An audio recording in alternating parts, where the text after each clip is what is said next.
ఇలాంటి స్క్రిప్ట్ రాసేటప్పుడు, డైలాగ్స్ రాసేటప్పుడు ఎలాంటి కేర్ తీసుకున్నారు?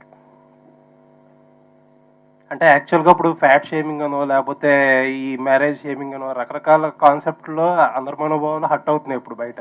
ఫస్ట్ ఆఫ్ ఆల్ ఈ సినిమాలో హీరో మనోభావాలు దెబ్బతింటండి ఎక్కువ.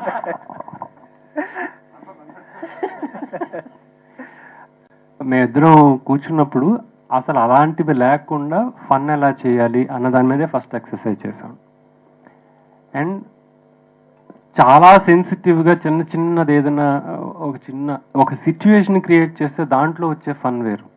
మోర్ దాన్ ఏ డైలాగ్, ఒక సిచ్యువేషన్ ఉంటే ఆ సిచ్యువేషన్లో ఎలాంటి మాట అయినా పలికేస్తుంది, అది చిన్న ఫన్ క్రియేట్ చేసేస్తుంది. అలాంటి సిచ్యువేషన్స్ ఈ కథలో ఉంటాయి కాబట్టి మాకు ఎంత కష్టం అవ్వాల.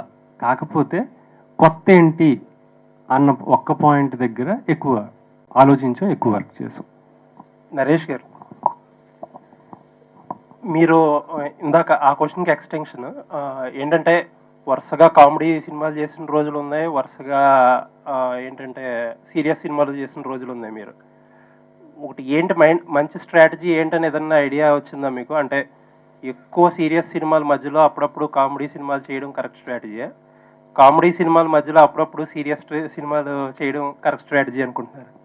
అలా అని కదండి, ఎక్కువ ఒకటే చేస్తే మీరే అంటారు ప్రతిసారి. అంటే నేను దాదాపు 50 అంటే 50 సినిమాలు చేశాను. నాంది బిఫోర్ వరకు అన్ని కామెడీ సినిమాలు చేశాను. ఏంటంటే ఇప్పుడు డిఫరెంట్ సినిమాలు ట్రై చేయరా, కొత్తగా చేయరా అని మీరే అడిగారు అప్పుడు. అంటే అంతేనండి. అంటే ప్రాబ్లీ అంటే ఈ 3 సంవత్సరాలు సీరియస్గా చేసిన సినిమాలు 3ఏనండి. అదేదో నేను అంటే టైం తీసుకున్నాను కానీ సంవత్సరం అండి. కానీ జనాలకి అంటే మనందరికీ ఏంటంటే తెలియకుండా ఆ నాంది తర్వాత ఒక 5-6 సినిమాలు సీరియస్ సినిమాలు చేశాను అన్న ఫీలింగ్ వచ్చింది. సో చాలా మంది అడుగుతుంటారండి. బట్ అదే నేను అప్పుడు చెప్పింది ఇప్పుడు చెప్తానండి. ఇవాళ కితకితలు అన్న సినిమా ఇవాళ తీస్తే బాడీ షేమింగ్ అంటారు. అంటే ఒకళ్ళ కలర్ గురించి మాట్లాడకూడదు, ఒకళ్ళ గురించి, అంటే ప్రతి దానికి చాలా సెన్సిటివ్గా ఉన్నాం. సో సెన్సిటివ్ అంటే బయట ఎవరిని ఇబ్బంది పడకుండా కామెడీ క్రియేట్ చేయటం అనేది చాలా కష్టం అండి. సో అందుకనే టైం తీసుకుంటున్నాను. కామెడీ స్క్రిప్ట్లో I'm always ready to do comedy. అంటే నాకు ఇన్ఫ్యాక్ట్ సీరియస్ సినిమాల కంటే కామెడీ సినిమాలు అయితే నెంబర్ ఆఫ్ డేస్లో తక్కువలో కూడా అయిపోతుంది.